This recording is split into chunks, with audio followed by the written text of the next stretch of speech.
Hi Libra, this is your December mid-month tarot reading. We'll have 3 separate spreads in this mid-month reading. In the first spread, we'll be looking at love, new, existing, somebody from the past, whatever comes up. Then in the second spread, we'll be looking at some good news, because we all could use some good news. And the third spread is going to be the advice for you for the remainder of 2023. Please like, share, and subscribe to support this channel. So this first spread is on love. We have the Eight of Wands clarified by the Queen of Swords. Then we have the Page of Pentacles clarified by the Hierophant. Then we have the Six of Wands clarified by the Ace of Cups. In the potential outcome, we have the Ace of Swords with the Two of Cups and the Four of Wands. And we also have the King of Swords on the bottom of the deck. You're probably dealing with a fellow air sign, Gemini, either Libra or Aquarius, but we also have Taurus on the table. This is one interesting reading. It could be for an existing situation, for an existing relationship, or it could be new. If this is somebody, if you already date or talk to or in a commitment with a fellow air sign, but you're not officially married, I think that could be changing. Okay, before the end of the year, because if this person is somebody who is already in your life, they could propose to you before the end of the year. If this is somebody brand new, if this is a brand new person entering your life, then chances are you could be tying the knot with this person at some point in the future. Alright, you could be.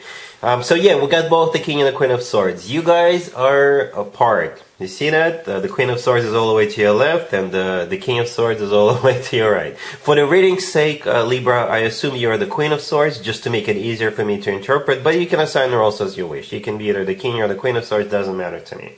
Right, so yeah, the King of Swords on the bottom of the deck, that would be the person you're dealing with. Most likely a fellow air sign, Gemini, Libra, or Aquarius, so somebody with a lot of air in their chart. If they're not an air sign, it could be somebody who is very smart, intellectual. They could be like a lawyer or a doctor or a professor, you know, somebody who wears uniform for work. So that could be that's the description of this person. We actually start with the Eight of Wands, clarified by the Queen of Swords. The Eight of Wands is a card of travel or communication, alright? Or both. It's also the Cupid's Arrows card. So what I see here is that there's going to be a trip coming up, you know, or there's going to be a lot of communication coming up between you and this King of Swords. But most likely, I think for most of you, there's going to be a trip. Either you are going to be traveling, or they're going to be traveling, or both of you going to travel. All right? A lot of people travel for holidays. You know, some people go back and stay with their family, you know, like mother, father, grandfather, and grandma. Others just go on vacation for the holidays. You know, it could be a long vacation for a couple of weeks or just for a few days. Okay, that's how this is coming across with that Eight of Wands. It's one of the fastest cards in the deck, and therefore I believe it's most likely travel. Somebody is definitely traveling, right? So here comes the Page of Pentacles, clarified by the Hierophant, and the Six of Wands, clarified by the Ace of Cups. So for those of you who are already in a relationship with this King of Swords, those 4 cards are talking about a proposal. There is no other way for me to interpret that. You know, if this is somebody who is already in your life, they're going to propose to you, so spoiler alert, but at the same time, congratulations. Alright, the Page of Pentacles, if you've been following me for a while, I'm sure you heard me say this before, never ever ever underestimate the Page of Pentacles, because it could be something tangible, something you can touch, and a small piece of jewelry in the box qualifies. The Hierophant clarifying it could be a Taurus, but the Hierophant is a card of something traditional, like a committed relationship or marriage. Alright, the Six of Wands, the next card that came out, used to be called the Proposal card. The Ace of Cups clarifying it, this is what it's all about, love, genuine, authentic love. For those of you who haven't met this King of Swords yet, you could still be traveling, and perhaps you could meet this person at some kind of a official or formal or traditional event, because the Hierophant doesn't have to be like your wedding, or doesn't have to be a wedding at all. It could be something religious, something spiritual, something formal, something official. Perhaps with the Page of Pentacles you're buying a ticket, or with the Page of Pentacles you have to bring something. It could be like a potluck situation or something like that. And that's where you could meet this person. This person will either invite you to go there, or most likely you will meet this person at that formal / official / religious slash spiritual event. All right, and there's a lot of those at the end of the year. Right, the Six of Wands clarified by the Ace of Cups. Yeah, the two of you will hit it off right away. Right away, the Six of Wands is a card of victory. It's a card of attention. Yeah, you've got this person's full and undivided attention. The Ace of Cups clarifying it is love. Could be love at first sight for some of you. Right? In the potential outcome, we have the Ace of Swords with the Two of Cups and the Four of Wands. If this is somebody who you're already with, this is simply a repeat of what we see on the left. The Ace of Swords often comes through as the word yes, right? The Two of Cups is a soulmate card. There's two people in the Two of Cups, that's you and your person. The Four of Wands is a card of a commitment or marriage. To me personally, the Four of Wands always reminds me of an actual wedding. If this is a new person coming into your life, this is the potential moving forward between you and this person. All right, commitment. So technically, we do have two commitment marriage cards on the table. All right, really happy for you, Libra. Congratulations. Here's the second spread. Libra, this is good news before the end of the year. We have the King of Swords, clarified by the Page of Cups. We got a couple of aces. The Ace of Wands, and it's clarified by the Ace of Cups. And we have the Chariot, clarified by the Nine of Cups. And we have the Knight of Cups on the bottom of the deck.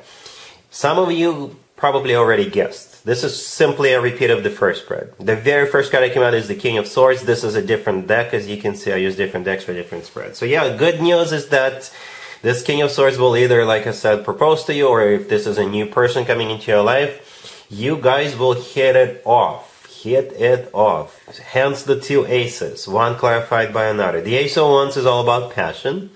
Alright, so there's definitely going to be a lot of passion between the two of you, but it's clarified by the Ace of Cups. And we also have the Knight of Cups on the bottom of the deck. So just the Ace of Cups or the Knight of Cups in a spread would have been enough for me to assume that there's going to be a lot of love, right? When both of them show up in the same spread, it's going to be love times 10, right? Because they're like multiplying, one multiplying the other. Yeah, the ace, just overwhelming, overflowing love, right? And passion.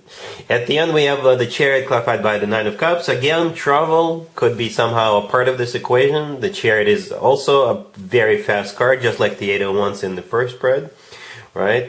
It's also a card of moving forward and not looking back. And people usually do that when they click, when they connect, when they resonate, when they have a lot in common, when they have a lot to talk about and things like that. That's when people forget about, other people forget about everything else, and they just spend a lot of time together and they don't care. Alright, the Nine of Cups clarifying that is a card of a wish come true. It's a card of a personal satisfaction and fulfillment. The Nine of Cups would also be some kind of an event that's coming up. Because in some tarot decks in the Nine of Cups, people are sitting around the table celebrating. In some other tarot decks in the Nine of Cups, people are standing around and celebrating. Alright, and yeah, that's the good news.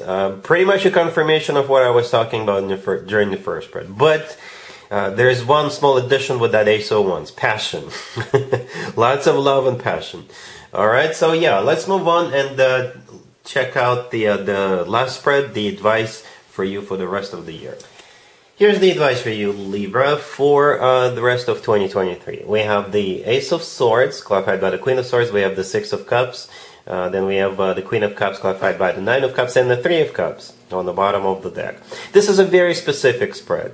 I gotta be honest with you, I don't know how many people this will resonate with, but I need you to think about this Queen of Cups, right? This is somebody who is in your life or was in your life, right? So it could be a water sign, Cancer, Scorpio, or Pisces, or somebody with a lot of water in their chart. And the advice for you is to catch up with them or reunite with them or check in with them. If you guys had some kind of a fallout, perhaps the two of you could bury the hatchet, right? Yeah, that's the advice. The Ace of Swords, the first card, is clarified by you. You're the Queen of Swords. The Ace of Swords is a card of clarity. The Ace of Swords is the word yes. By the way, if this Queen of Cups invites you to go somewhere, perhaps see if you can make it. Alright, the Ace of Swords is usually, with the Ace of Swords, people are usually crystal clear, right? It's also very direct, very straightforward communication. The Six of Cups, the next card that came out, is a card of somebody from the past, and it's also a soulmate card, right? And the Queen of Cups is the person you're dealing with. They're clarified by the Nine of Cups, And we also have the Three of Cups on the bottom of the deck. So it's either a reunion of some sort, or a party, or an event, or a gathering of some sort, and this Queen of Cups has something to do with it. If you are throwing a party, or if you are celebrating something, if you are organizing some kind of a get-together, perhaps you can invite this Queen of Cups. And this is somebody you already know. Alright, perhaps you lost touch or something like that. Or you can simply catch up with them. Alright, but the Queen of Cups is important. Alright, so yeah, Libra, that's what I have for you for this reading, for this time period. If this video resonates with you, please like it. Please also share and subscribe. And other than that, Libra, have an amazing the rest of the year.